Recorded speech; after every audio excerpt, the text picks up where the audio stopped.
Assalamualaikum warahmatullahi wabarakatuh. Alhamdulillahirabbil alamin wa bihi nasta'in ala umuri dunya waddin wassalatu wassalamu ala asrofil anbiya'i wal mursalin sayyidina wa maulana Muhammadin wa ala alihi wa sahbihi ajma'in, amma ba'du.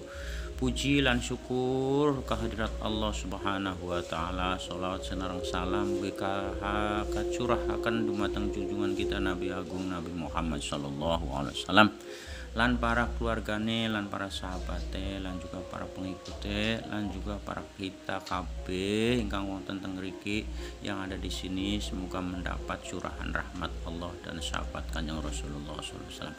Saudara-saudaraku yang ku cintai, yang ku kasihi, kita akan melanjutkan penjelasan atau penguraian tentang yaitu pertingkah itu ya. Kemarin kita bikin videonya yaitu kang nyeritakna ning kliwon won wolu ning manis mara 5 ning paing mara sanga ning ngepon boda pitutur age-age mara pata.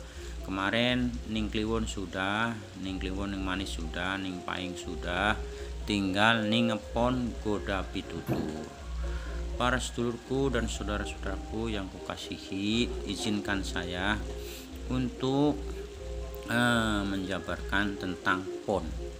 Pon itu balungannya ada 4, kliwon 1, manis 2, kliwon manis paing 3, ponnya itu ada 4 balungannya. Nah, naktunya pon itu 7.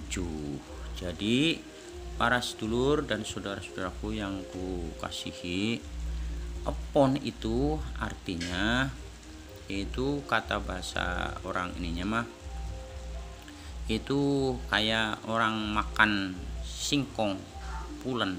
Nah, pulen atau ya sangat luar biasalah lezatnya. Tapi jikalau itu ketemu, kalau itu bisa ditafakur dan ditadaburi dan juga dirasakan. Saudaraku yang kucintai, jadi pon itu balungannya 4 tapi naknya 7. Nah, di sini yang 4 itu artinya manusia ini selalu dikaruniai Allah dengan 4 faktor. 4 faktor ini yaitu pertama yaitu hidupnya, yaitu yang berkaitan ruhaninya dan usiknya dan juga rasanya. Itu yang pertama. Ada lagi yang menjabarkan 4 itu artinya energi yang 4, seperti umpamanya api, angin, air, dan bumi. Ada lagi yang menjabarkan persamaan ini mah ya, persamaan yaitu sukma jati, sukma rasa, sukma wasesa, sukma umbara. Ada lagi yang menjabarkan ya, ini dalam balungan ya, dalam balungan itu yang 4 itu yaitu tentang yaitu keindahan, yaitu jamal, kamal, jamal, jalal, kohar. Itu sifat Allah. Dan ada lagi juga yang 4 itu alif, lam, ha. Ada lagi yang 4 itu yaitu Jibril, Mikail, Israfil, Israil. Ini persamaannya. Tapi ini bukan mengada-ada, tapi itu orang tua dulu menjabarkannya seperti itu. Yang 4 di dalam diri kita itu ya, sampai di dalam wujud itu ya ada 4 seperti ya begitu ya, tadi makanan, air, dan juga yang disebut ya tadi ada karbon, ada juga mineral, ada vitamin, ada lemak 4, dan yang kelimanya itu yaitu kesempurnaannya.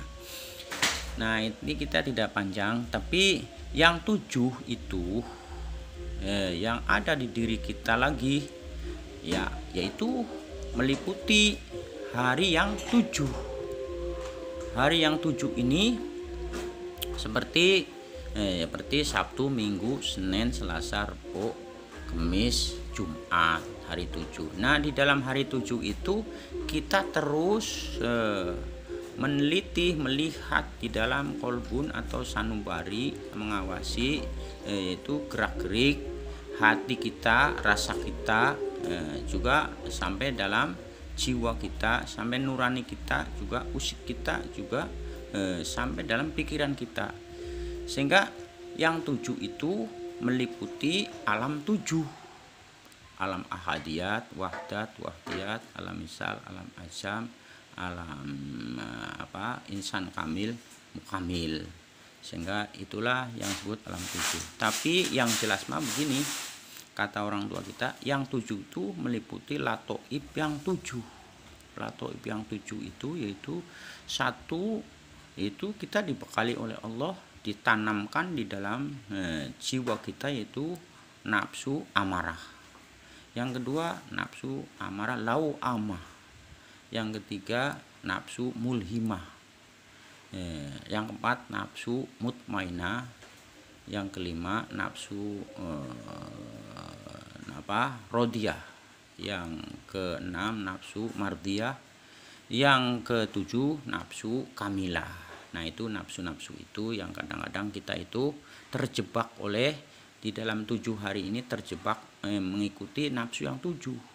Seperti nafsu yang 7, nafsu amarah ini biasanya susah untuk diatur karena dia sangat perkasa, sangat kuat, dan itu di dalamnya itu yaitu jin yang sangat kuat, luar biasa rajanya jin. Sehingga lupa dia akan Tuhannya. Tujuannya kita supaya lupa. Kenapa? Dengan nafsu amarah kita terus menggebu-gebu, tidak pernah henti, tidak ingat dengan bahwa kita asal dari mana dan akan kemana dan lagi apa sekarang. Tidak. Nafsu amarah itu kalau diberi nasihat malah dia lebih galakan daripada nafsu amarah. Karena nafsu itu ya tidak bisa terkalahkan. Dulu pada waktu diciptakan oleh Allah, nafsu itu ditawari, "Hei nafsu, siapa aku? Aku ya aku, kamu ya kamu." Nah, kata Allah, "Hei malaikat, ini jebloskan dalam neraka, dibakar bertahun-tahun." Tapi setelah bertahun-tahun diambilnya, nafsu, aku siapa? Kamu ya kamu, aku ya aku. Nah, dijebloskan dalam yaitu neraka yang disebut namanya neraka salju. Bertahun-tahun begitu diangkat, nafsu, aku siapa?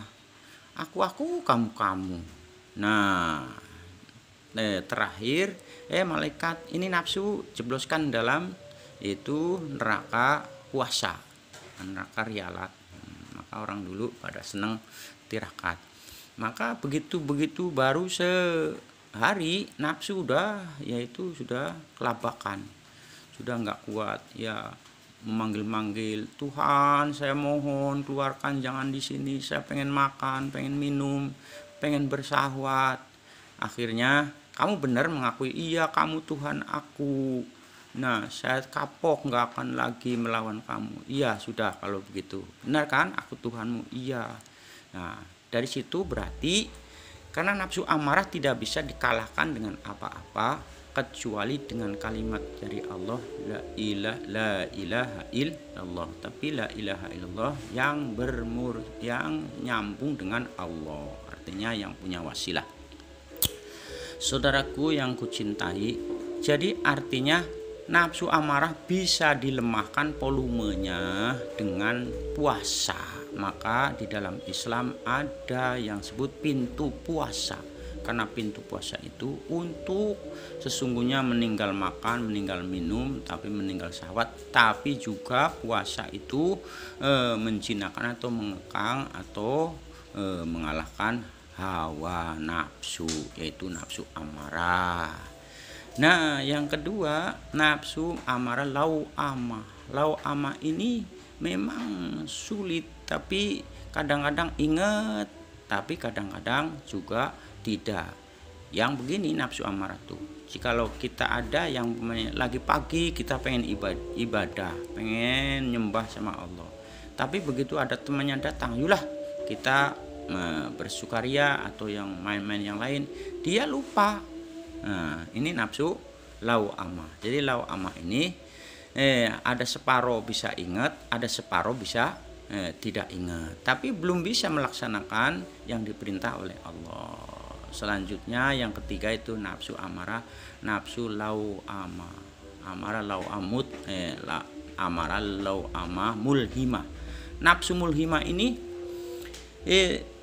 artinya begini, tidak bisa menjalankan perintah Allah, tapi dia sudah memahami bahwa ini salah, ini benar, ini salah, ini benar, tapi belum kuat untuk membendung. Kalau kita nafsu amarah lo amah mulhimahnya lebih besar, itu kita sulit, berat sekali untuk melaksanakan perintah Allah. Untuk sholat aja walah pating perengkel. Jadi saudara-saudaraku, orang yang diliputi nafsu amarah lo mulhimah ini paham bahwa Allah tuh menciptakan surga dan neraka, tapi berat untuk melaksanakan. Kenapa? Begitulah, mulhimah paham, abot. Jadi kalau pagi kita umpamanya sholat, tapi sore ya aluk lagi, dol lagi gitu. Jadi artinya enggak istiqomah. Jadi kalau sore kita kadang-kala ya biasa ingat Allah, tapi paginya ya nyelonong lagi, gitulah nafsu yang sebut mulhimah.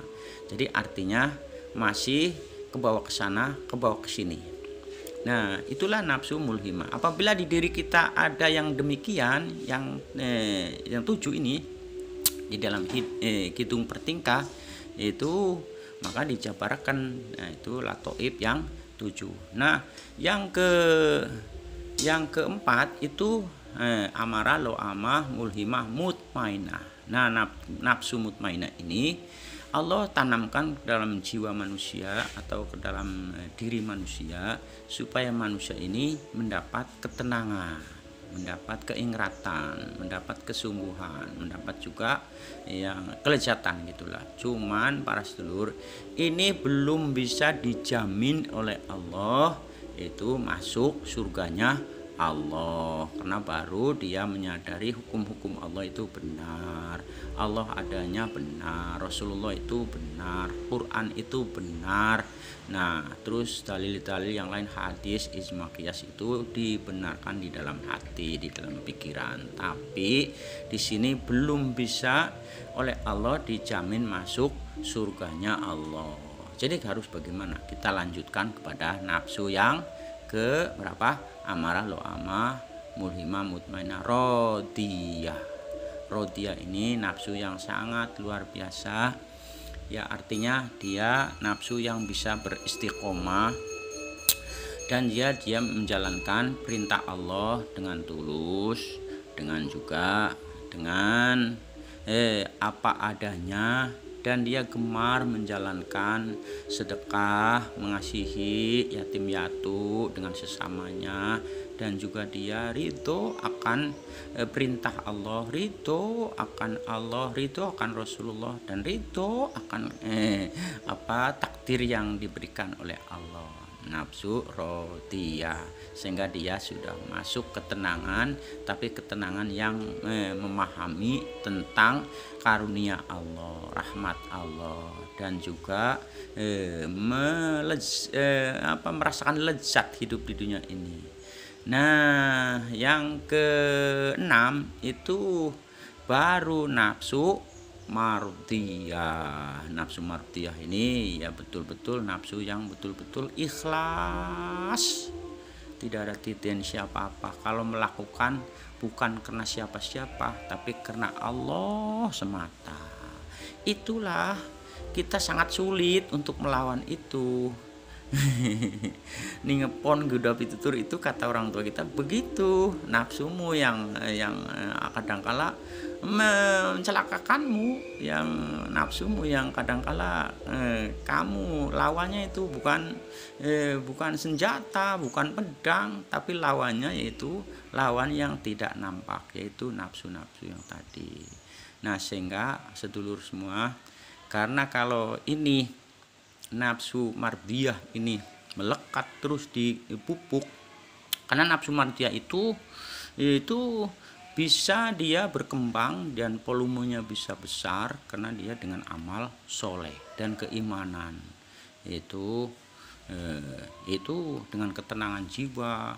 Dalam Al-Quran, ya Tuhan nafsul mutmainnah irji'i ila rabbiki radiyatan mardiyah fadkhuli fi ibadi wadkhuli jannati. Jadi nafsu mardiyah ini selalu menghambakan kepada Allah, tidak ada tendensi apa-apa, kalau berbuat ya karena Allah. Semoga kita semuanya demikian.